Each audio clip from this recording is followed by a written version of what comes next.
Hello, and welcome to this week's Tea Time with the Robert H. Jackson Center. I am Kristan McMahon, the president of the Robert H. Jackson Center, and our guest today is Professor John Q. Barrett. Hello, John. Hello, Kristan. And we are going to be talking about a report that Justice Jackson gave to President Truman in early June 1945. And this sort of sets up what later, certainly his thinking, and then what later develops into the London Conference and then the International Military Tribunal at Nuremberg.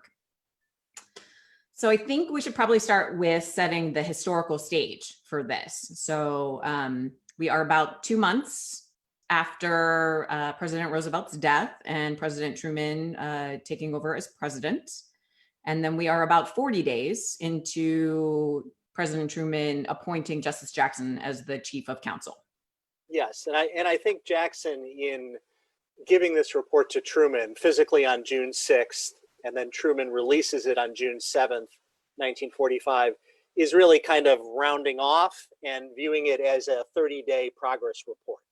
Although Jackson had been recruited to this chief counsel position with responsibility for the captured Nazis and how the Allies would deal with them. In April, Truman had unveiled that with an announcement on May 2nd, and now this is June 6th. So give or take, this is a 30-day report. That makes sense, yes. And he certainly, in detailing the work that he had done in those first 30 days, was pretty active. He why don't you talk to us a little bit about that?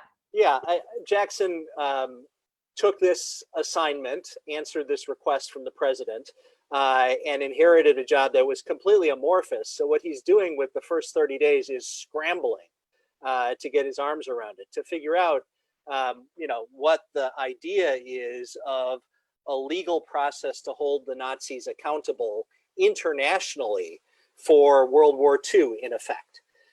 Jackson has to figure out what diplomacy has been done before he's recruited, and he finds out really not very much. Right. He has to sort of look at the different concepts and begin to think about how they're viable or not. The concepts sort of range from some kind of hearing process or some kind of public gathering and arraignment to something much more like a traditional courtroom trial, and sort of looking at all of that.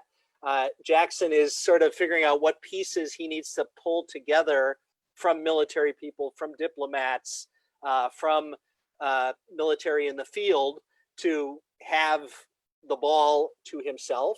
And then he needs to survey the situation, which means that in that first 30 days, before he's ever taken the top off his pen and writing a report to Truman, he gets on a plane and goes to Europe.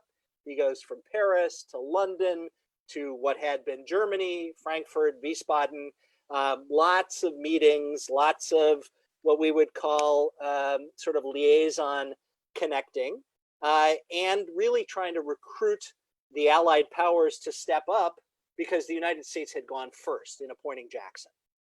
So it is a huge, complicated month, and he's boiling that down onto, give or take 8 sheets of paper for Harry Truman. Well, and it also, can you talk a little bit too about he was still on the court at this point as well, and so trying to balance those duties. Yeah, I mean, Jackson is a Supreme Court justice. He's in his 4th term on the court, appointed summer of 1941, and now this is April into May of 1945. The court's calendar typically begins with the first Monday in October and ends with the handing down of decisions in late May or early June in these days, and then a summer recess. And part of the pitch to Jackson recruited was, you can do this in summer recess, but the court was not in a recess.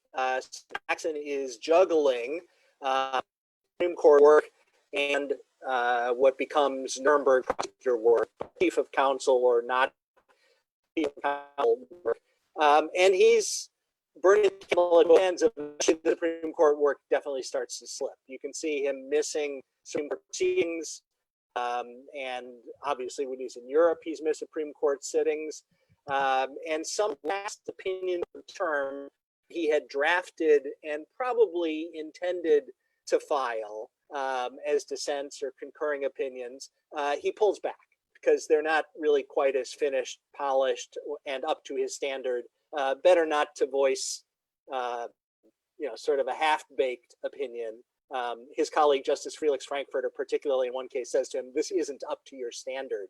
When Frankfurter reads a draft, Jackson's persuaded. So the Supreme Court is diminishing, and the Nazi project is ascending, and eventually, by really at the time of this report and shortly thereafter, he's 100% working on the Nazi project. Gotcha.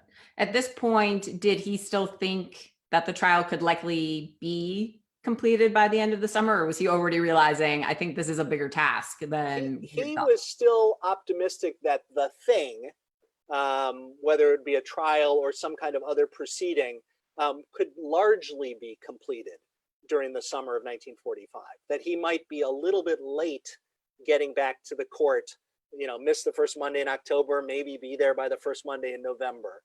So he still has that optimism, that excessive optimism at this point in time. Okay. And then, so some of the mechanics that he discusses in this report, I was struck by, and I think that this may also come as a bit of a surprise.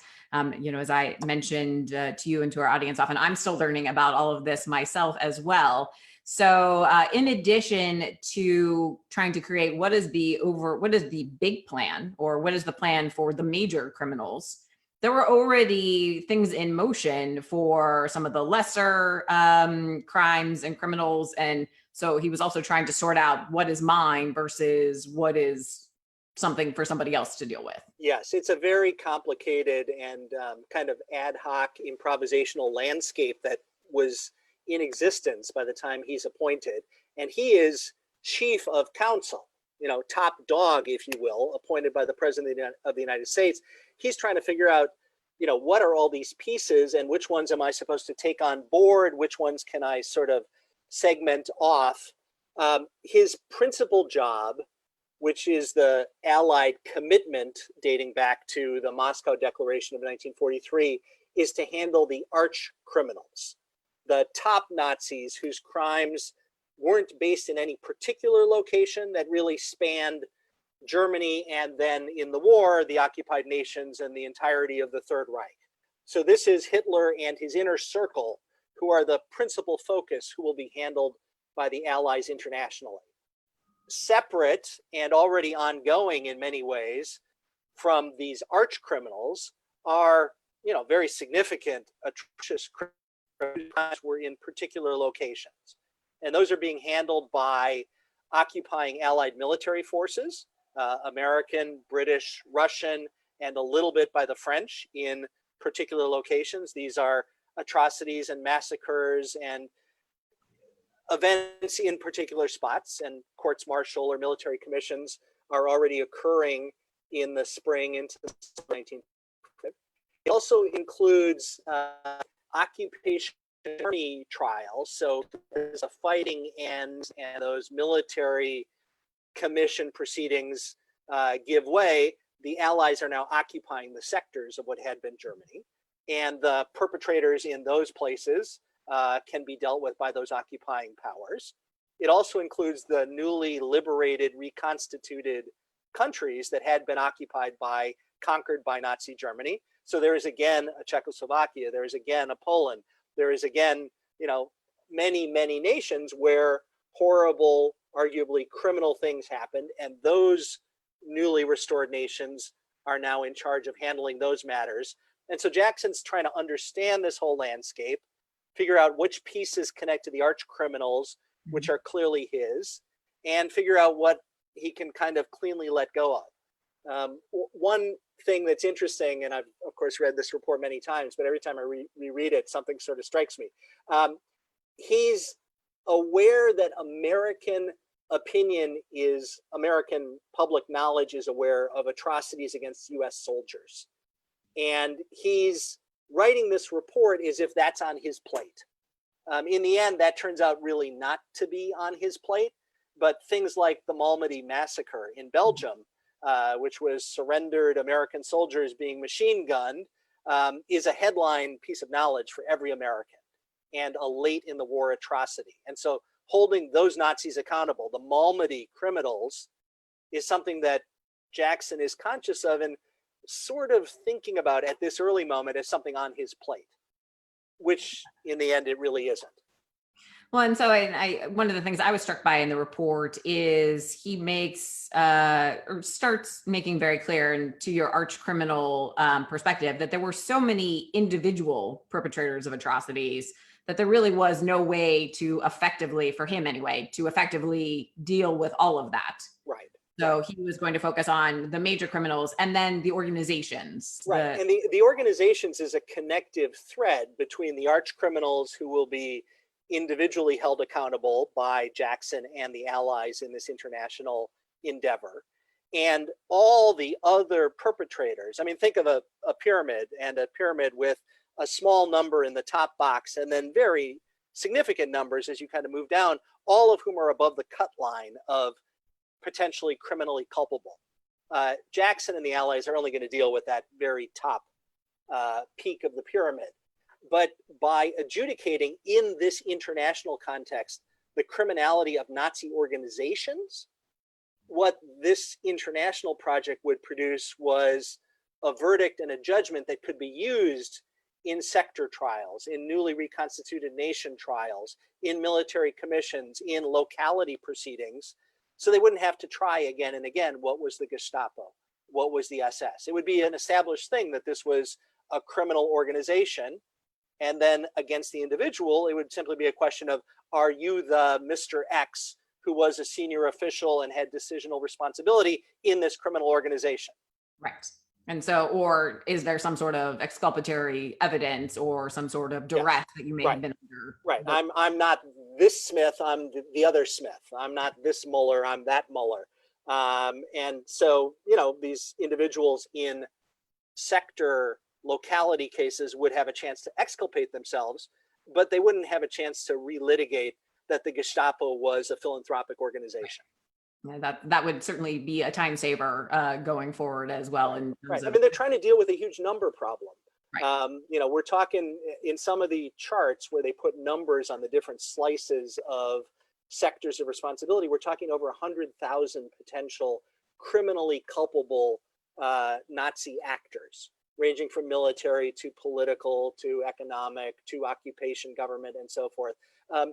You couldn't sort of try them on a one-by-one basis in anybody's lifetime. And the public, of course, wouldn't have the patience for a multi-decade process. So what they're trying to do is both deal with large numbers, figure out how to do that fairly, and figure out how to do that relatively expeditiously. Makes sense. So then we've talked about the allies a few times, and he mentions in his report that a proposal had been sent to the United Kingdom and Russia and France to start defining the protocols and what the tribunal's responsibilities would be, and some initial laying out of the crimes, the definition of crimes. And by this point in time, Churchill had appointed David Maxwell Fyfe. Well, sort of. Lord John Simon, who was the Lord Chancellor and original point person, had been handling this for the UK since the Yalta Conference. Okay. So still under Roosevelt and before Jackson. The American portfolio really belongs to Judge Sam Rosenman, who is Roosevelt's White House counsel and chief speechwriter. And from meeting with Roosevelt in the Mediterranean after Yalta in early March of 1945, Rosenman goes to London. And Rosenman and Simon are trying to sort of iron out the US-UK part of this first. And then I think, you know, an Anglo-American unity would be something then presented to the Russians, and then the French as the sort of fourth and smallest, because newest, of the Allied powers would be asked to sort of join in this plan. In that period of time of Rosenman-Simon negotiation, Roosevelt dies. So that's March into early April. Rosenman comes back to the US for the funeral, and then is assisting Harry Truman and is the principal liaison for the recruitment of Jackson. Truman, of course, gets a huge amount of credit here, but Truman is a new, you know, understandably, I think, terrified is too strong, but sobered and cowed President of the United States, looking at the scope of these responsibilities, he's very heavily dependent on the continuity from Roosevelt's advisors. Yep. And so the plan here and the idea that Jackson is the right stature and talent to represent the United States is really the Roosevelt inner circle presenting this to Truman, and Truman saying, yes, absolutely, that's a good plan, and that's the right man to recruit. So it's the Secretary of War, Henry Stimson. It's his Undersecretary, Robert Patterson.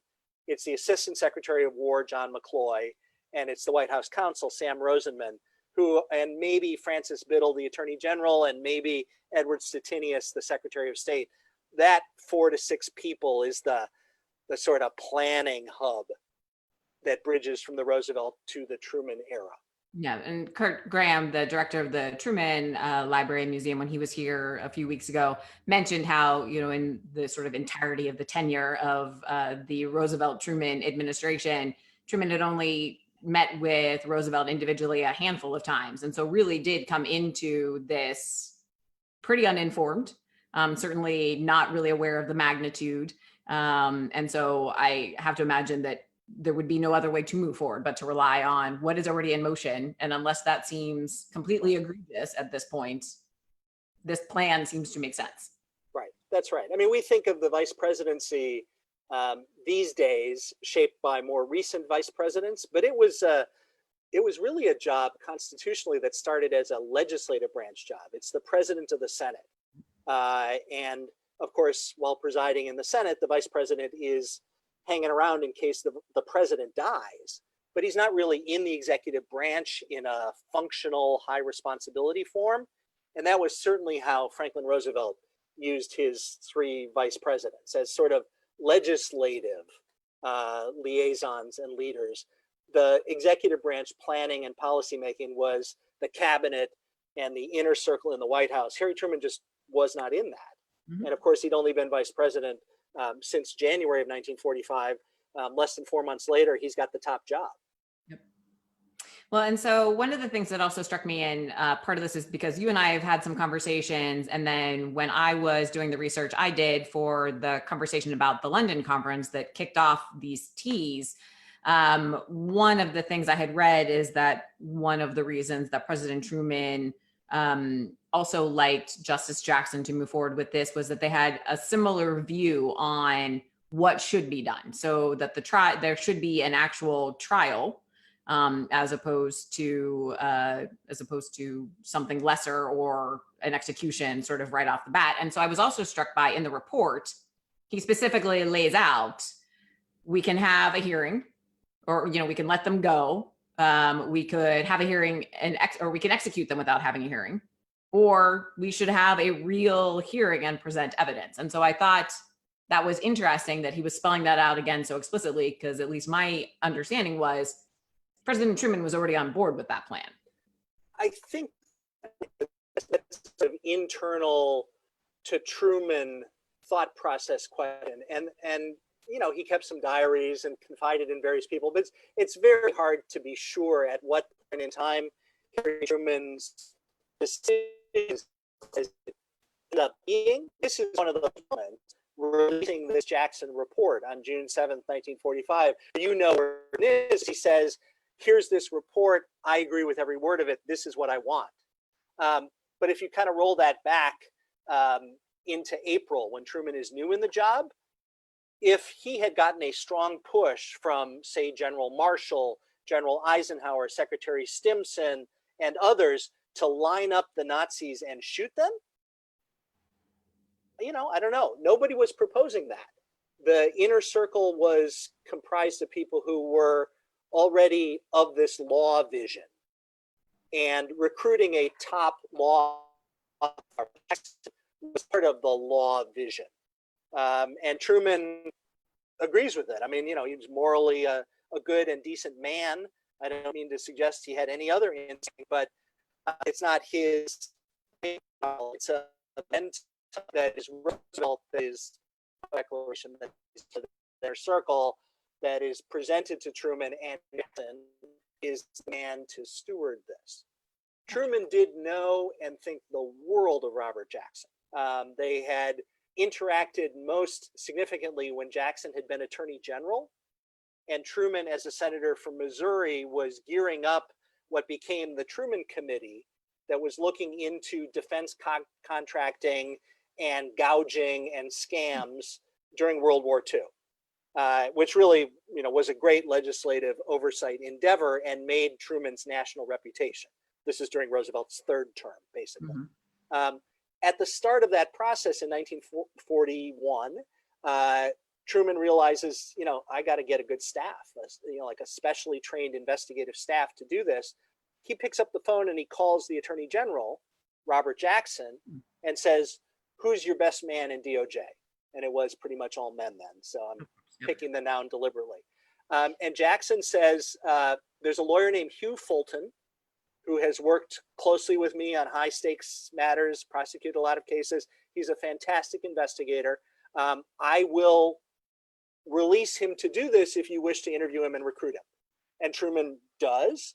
He spends a really significant part of his initial committee budget on Hugh Fulton's salary, just to get the guy to be the chief counsel. And Hugh Fulton is a dazzling success.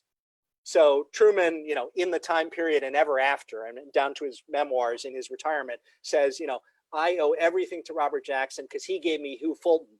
And Hugh Fulton was great. And thus the Truman Committee was great. And thus I became vice president. And then look what happened. Yep.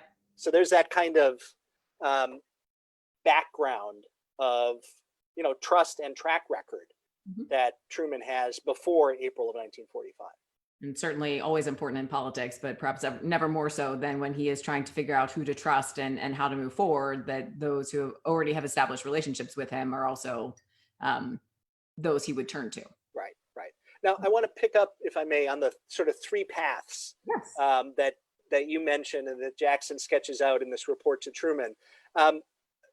There's kind of a conceptual revolution that's happening here in 1945, which is that the conquering powers victorious in a war can hold the vanquished legally accountable for starting it. That breach of the peace, that violation of peace treaties, that waging aggressive war became illegal in the international system at some time before the Nazis took power. 1928 and the Kellogg-Briand Pact, among other things, which Jackson mentions in this report. And so what Jackson is sort of signed on to and committed to and explaining to Truman is that there are other options, including the sort of traditional previous option, which is that, when you win a war, it's all in your hands. You can slay them, you can shake hands with them, you can exile them, you can impoverish them, you can enslave them. It's just the power of sovereign states. Have a war, hopefully win a war, then be more powerful and rich because you've gotten the spoils of that war. And if you lose a war, lick your wounds and hope that you aren't vanquished and get stronger. And then if you want to fight another war, come back and do it the next time. It's just what nations do. Right. Not anymore, is what Jackson's saying. You still have that option, Mr. President, but frankly, our country and the Allied powers have spent these years and an enormous amount of treasure and an enormous amount of human life winning this war. If we just, sort of say, oh, well, shake hands and slink away, Nazis, that's not proportionate and appropriate to what they have done.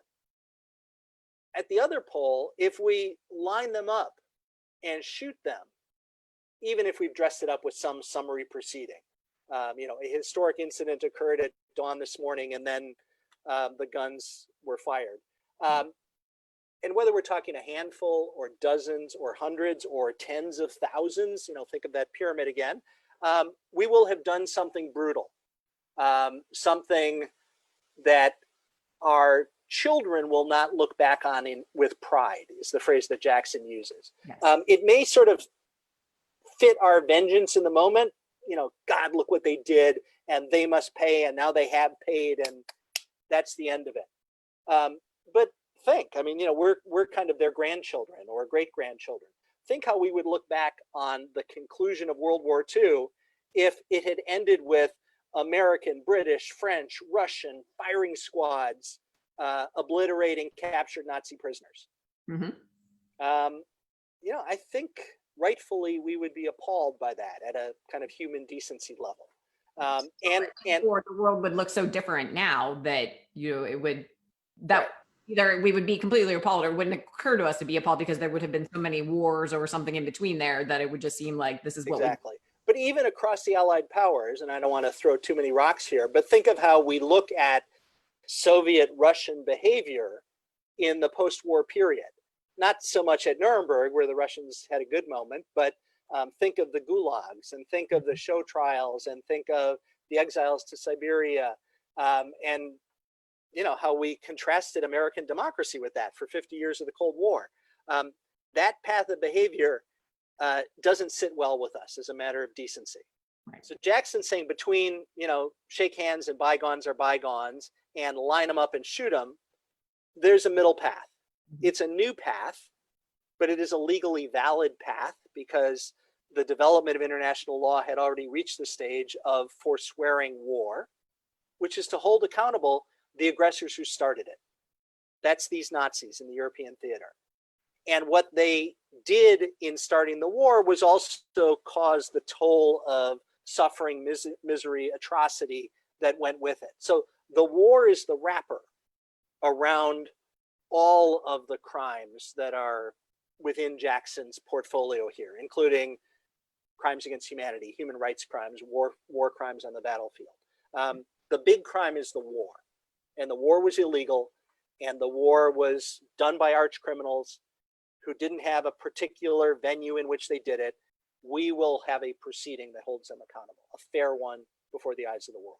Well, and I had thought that interesting as well, because certainly there are people who had said that trying the Nazis after this was actually sort of making crimes after the fact. And so there's that whole legal debate of, should this actually have happened, because it wasn't technically a crime leading up to this. And so I was struck by the fact that he walks through the BreonKeller Pact, and I want to say he goes back to ancient Rome, and sort of like here, Treaty Locarno and lots of bilateral treaties. Yes, absolutely. Versailles. Yeah. I mean, look, our own Constitution prohibits ex post facto punishments, and Jackson is, from Western New York to the national stage to the U.S. Supreme Court, et cetera, an American lawyer. This is sort of baked into his legal understanding of what's fair play. You don't sort of make up new rules after the fact and then blow the whistle on people who didn't have a chance to play by those rules. Right. So having a legitimate, principled view that these were not ex post facto crimes was Jackson's, I think, sort of entry price. He wasn't going to be part of, something that was phonied up. He didn't doubt the president's power to phony something up, to have a firing squad, to act with vengeance. But that's war power. Mm-hmm. If you want to bring law into this, law brings due process, law brings fairness. Law demands pre-existing standards and doesn't punish things ex post facto. So where was the pre-existing law? It's in the treaty commitments that Germany had made, and that Nazi Germany had made, and that the nations of the world had made, that we're not going to start wars with each other. And then human rights crimes and others are spelled out in more specific treaties. So Jackson thought that the law was there. Now, it had never been used in a criminal prosecution against a head of state in an international court. All of this was novel at the level of implementation. And no question, the court is ex post facto. The threat of prosecution is an ex post facto notion. Nobody said when everyone was signing Kellogg-Briand that, if you decide to have an aggressive war now, the rest of us are going to convene an international court and hold you accountable for that. But those procedures are implementation of the fundamental norms which already existed. That's the key thing in Jackson's view. And that makes sense. And one more thing on ex post facto, he starts to sort of hint at this, and then this becomes part of his arguments across the Nuremberg trial. Even if these arguments aren't wholly satisfactory, by doing this here, we will remove for the future any claim that it's ex post facto. Yes. This isn't ex post facto. That language that the U.S. has this, it's a critical point where it can influence international law, so that this, they can use this moving forward, and bring other people along with them to. I think That's I right. said before that Justice Jackson really wanted to make all war illegal. Yes, that's right. So this war was illegal. He firmly believed, and for the rest of his life, explained and felt quite confident that he had the better of the argument. But there's debate and there are critics. But come the next time, in the 50s, in the 60s, in the 70s, and forward, there would be Nuremberg. There would be this marker. There would be this precedent, so that the next aggressor couldn't claim, "Oh, I didn't know. I wasn't on notice." The Nuremberg trial, in effect, would have put them on notice. Mm-hmm. That makes sense. There was also, I think he recognized some of the challenges perhaps with the Anglo-American approach to law, or certainly the American approach to law, because he is conscious of fairness is a crucial part, but also wanting to try and avoid delay tactics or the ability for people to sort of skirt around, and very specifically mentions he is not in favor that a head of state could avoid justice, and similarly that someone just following orders could avoid justice, because in effect that meant nobody. That's right. Yeah. What this legal vision here in June of 1945 defines, and then it's sort of codified in the London Agreement in August of 1945, and then it's implemented with the IMT proceeding at Nuremberg, is to sort of eliminate those escape hatches, to define as out of order, to not permit the argument, "I'm a head of state, so I'm immune," and to define as a satisfactory defense, "I was following somebody's order." Because if the people below can point to some top guy, and the top guy can say, "I'm the top guy," and thus all of them are immune, nobody's on the hook. Mm-hmm. So, there is a sort of power to define the framework that's being used here. It's being used by Jackson. It's being accepted and endorsed by Truman. It's then being taken to London and negotiated and insisted upon by Jackson. And in all of this, the British are with the US, but eventually it's accepted by the USSR and France, that head of state immunity is gone, and that following orders is not a defense to guilt. Following orders can bear on punishment. It can be argued as mitigation. It's a mercy factor in deciding what to do with a guilty person, but it doesn't make a guilty person legally innocent. Mm-hmm. And so, sometimes we think that Nuremberg was just a sort of idealistic notion that got implemented. It's an idealistic notion, and it is a power position being exercised. It's sort of a shining moment of unity almost. There was a world war and the world won. The Allied powers have won on the battlefield, and they're still sticking together to figure out how to do the rule of law project of accountability afterwards. And this is how they're going to use their power. They're going to eliminate head of state immunity. They're going to eliminate following orders as a defense. They're going to create this international court. They're going to find a location. They're going to have a what becomes the next year of Nuremberg. And of course, if there hadn't been that power, they couldn't have done this. And if there hadn't been that consensus, obviously some would not have participated in it. But by and large, the world participated in it. It's the 4 nations plus more than a dozen others are sort of subscribing nations to the London Agreement. The United Nations is also in this moment a kind of unity project being brought to bear.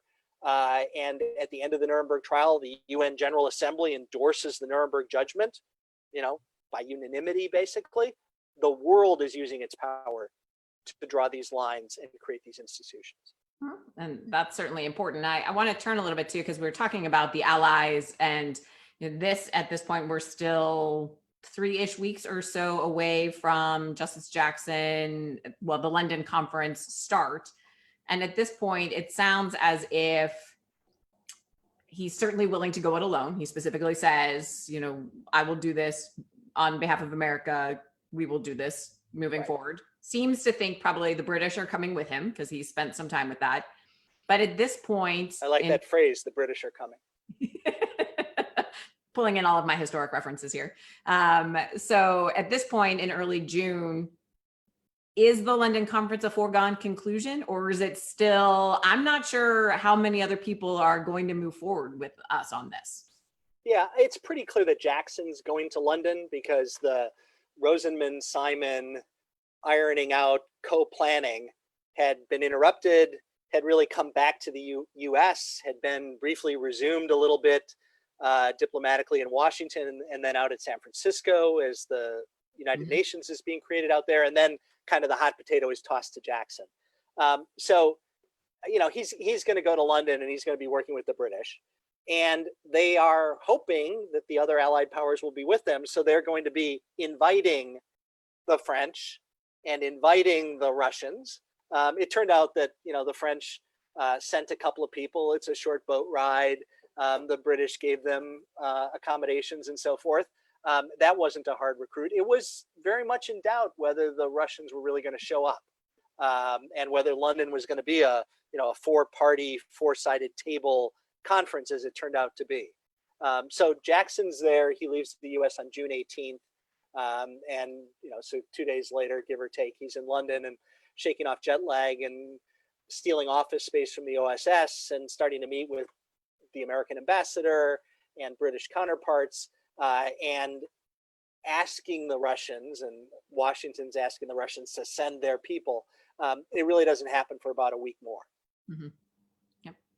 And then, so we talked a little bit on this, and I want to sort of use this as our jumping off point, perhaps, to questions. But I was also struck by his outlining of defining the crimes, and sort of the compass he was using was, he used the term, those that have offended the conscience. And so this really was a moral, you know, a moral lens through which he was viewing this, and starts by talking about the atrocities against persons or properties in violation of international law. So that brings in the treaties, and then atrocities and offenses going back to 1933. So really trying to encompass the entirety, all of Nazi Germany. Yes. Right. And he specifically calls out those atrocities on racial and religious grounds. Right. And then the invasion of the other countries and the wars of aggression. Yeah. And ultimately, over time, they kind of back off from that ambition. By the time the Nuremberg trial is starting, and certainly by the time it concludes, the 1939 to 1945 aggressive war period. You know, ideology, anti-Semitism, concentration camps in Germany, all the things, Nuremberg laws that precede 1939 are relevant, but are not sort of crimes in themselves. And I think kind of things are going on there.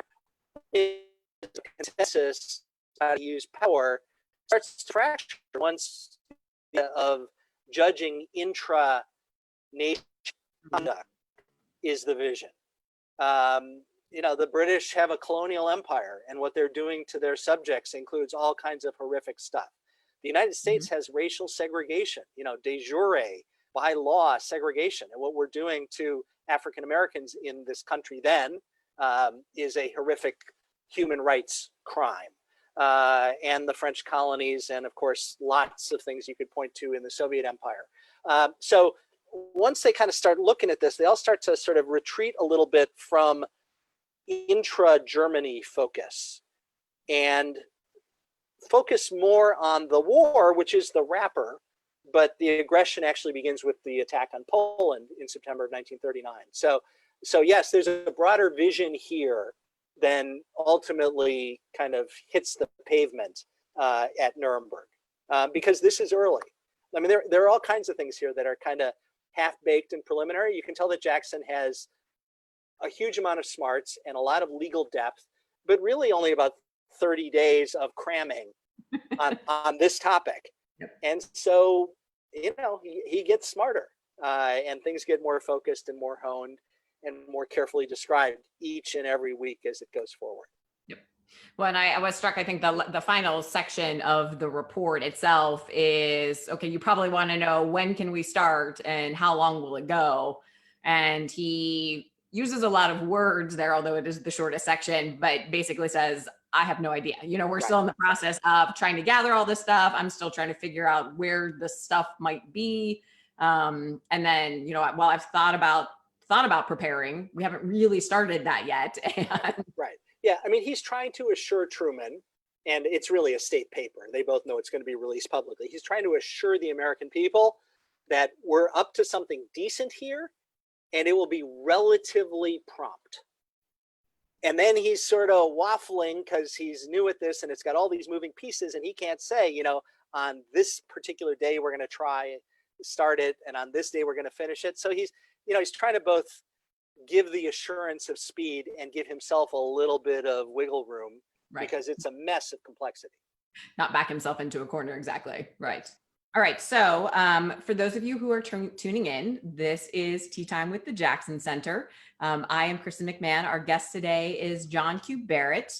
John, I'm going to ask you what's in your Nuremberg mug while we give people an opportunity to ask some questions. Okay. It's a Nuremberg Christmas market mug from the best Christmas market in Germany, the sort of most authentic one in the heart of Nuremberg. And it's a tea bag. It is Indian chai tea. Oh, nice. So I don't have German tea, but it's delicious. I figured for tea time, I should both have Nuremberg and something delicious. That makes perfect sense. Yes. I am drinking a tea called Bungalow because I don't know, for whatever reason, the name of the tea struck me as appropriate for today. And it's a lovely black tea out of Smith Tea in Portland, Oregon. And it's also one of my favorites. So, all right. So we have a question from Lisa Miller, and this is actually more to do with your biography or your love of Jackson and deep knowledge of him. She wants to know if were Justice Jackson and President Roosevelt aware that they were distant cousins through the Howitt line? Hi, Lisa, and thank you for a good question. I don't have any indication that they had ever traced that back, although, the early Dutch settlers of New York were a small handful of people. So they both knew they were of Dutch descent. They were both members of the genealogical society going back to Staten Island in the 17th century. So I think they, kind of assumed it, might have generally known it, might have talked about it, but I don't have any trace of that. What I do have a trace of is joking by Roosevelt when Jackson's son married Theodore Roosevelt's granddaughter, the other side from Franklin's perspective of the Roosevelt family. And FDR referred to that as something of a mixed marriage. FDR Democrats' offspring marrying into the Oyster Bay Roosevelts. Nice. So we have a question from Helena. And so she said that you said going into this, they both knew that this was going to be a publicly released statement. And you also mentioned early on that President Truman even made some public comments about this the day it was released. It was a press conference, I believe. Right. And so was that to give Justice Jackson sort of the imprimatur, or give this process the force of, you've mentioned before that really the only audience he had to convince was President Truman, because that's where that force was going to come from and that ability to move forward. Yeah, thank you, Helena. I think it had been not only aimed at Truman, but it was to assist Truman.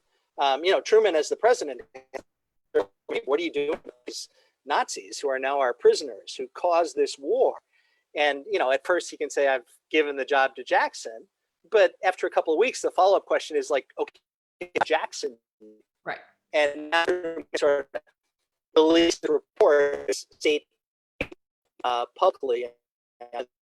This is what it is. It's distant, it's literate and impressive. It's a beautiful thing to read. And it's a plan to be fair and expeditious in holding people accountable. So I think they were both, part of the plan to have this be a public report. Jackson was meeting with Truman fairly regularly, or communicating through, top direct intermediaries during this period, late April into June. And so, in one of those conversations, no doubt, Jackson said, what what he did in Europe and how the situation looked. Do you want me to put this in a report? And Truman, no doubt, said, yeah, absolutely.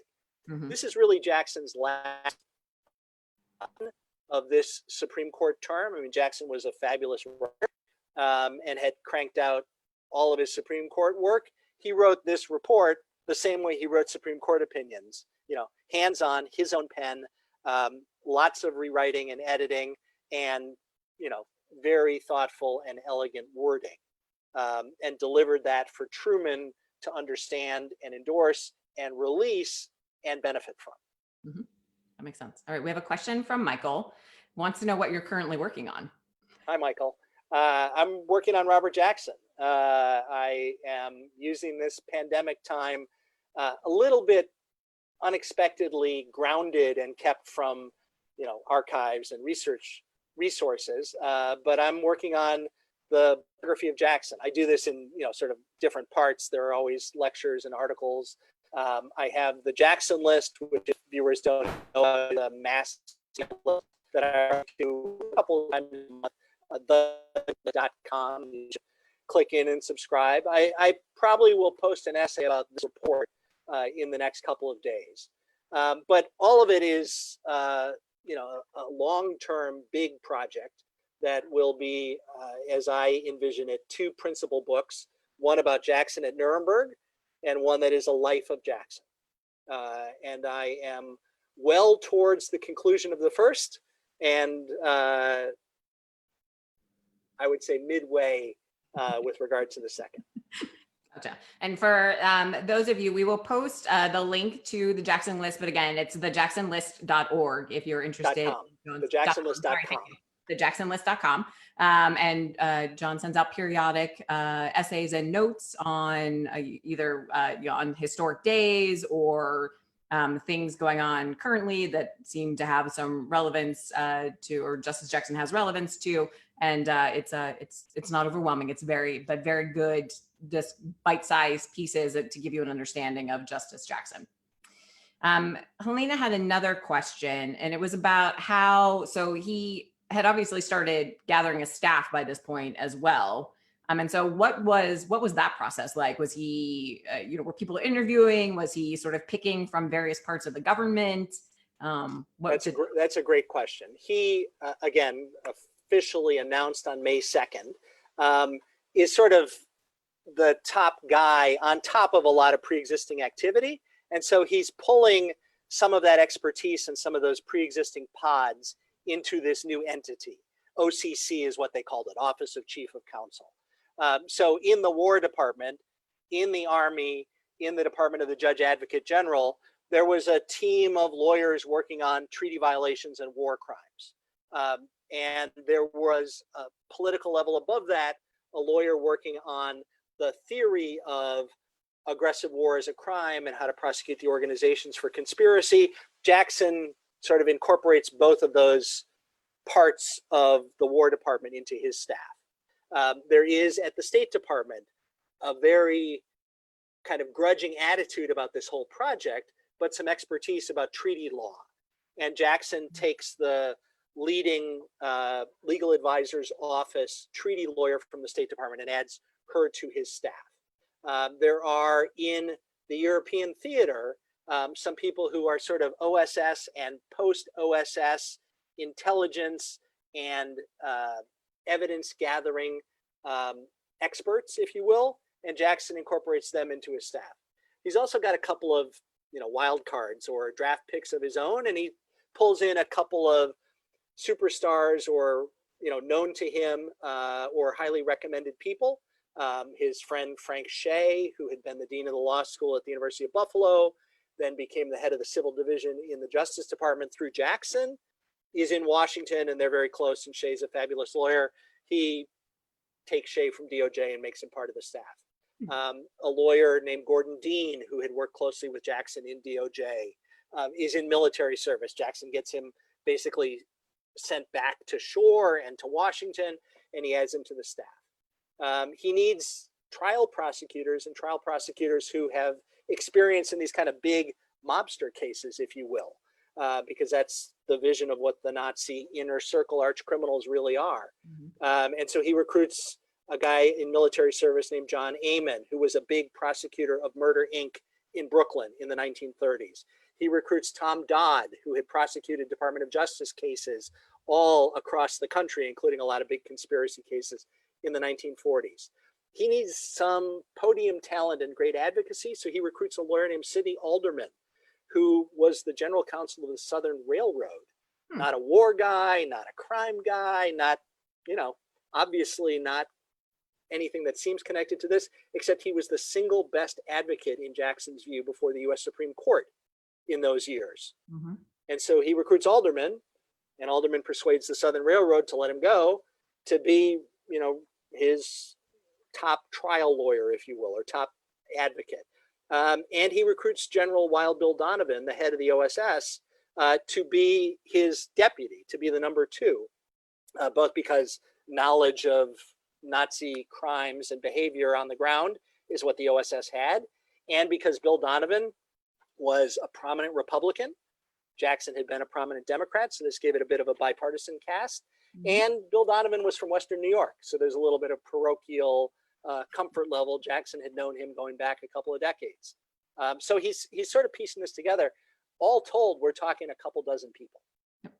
Well, you said something, and I want to make sure this didn't get slip past people. So the person recruited from the Department of State was a woman. Yes, Catherine Fite. Yeah. And she was the only sort of high-level woman lawyer on the Jackson team virtually from the start. There's contact with her in Washington. She's actually not recruited until Jackson's already in London formally, because the State Department isn't so interested in lending a person. But she becomes a very important inner circle advisor during the London conference and in the sort of launch phase of the Nuremberg trial. And then, because we have mentioned this a couple of times right now, why wasn't the State Department such a big fan, or why was this a begrudging aspect for them? Well, I think there are two levels. I don't mean to slight the whole State Department. At the top level, Secretary Stettinius was cabinet level support for this plan. And in short order, Truman cleared the Roosevelt cabinet and appointed his own people. So he fired Stettinius. He installed Jim Burns as the new Secretary of State. Burns had been a Supreme Court justice alongside Jackson for a year. So, the Secretary of State is a Jackson friend and a Jackson ally through this. But in the ranks of the State Department, particularly in the Foreign Service, they had a kind of formalistic view that the sovereign power of nations meant immunity from this kind of imposition by other states. You could negotiate things, of course, but putting another head of state in the dock and a foreign minister in the dock, that's never been done. And so that was a kind of reflex of hostility to what, in the end, the United States and the Allies did to Ribbentrop, the Nazi foreign minister, that offended the diplomats. I can understand that. Well, I can understand their perspective on that. I have to be careful with my words. So those are all of the questions that we have today. Michael did also follow up with a thank you. He enjoys the Jackson List email, and he's looking forward to your books. So wanted to make sure I said that. Thank you all for being with us today. Next week, we will be talking with Margot Schlanger, and we'll be talking about prisoners' rights. And so we'll come forward back into our out of the history and into our program theme for this year, which is The Other Through Your Eyes, to help enlighten us all on different perspectives and how other people are experiencing our world. So thank you all very much for being with us today, and I look forward to seeing you next week.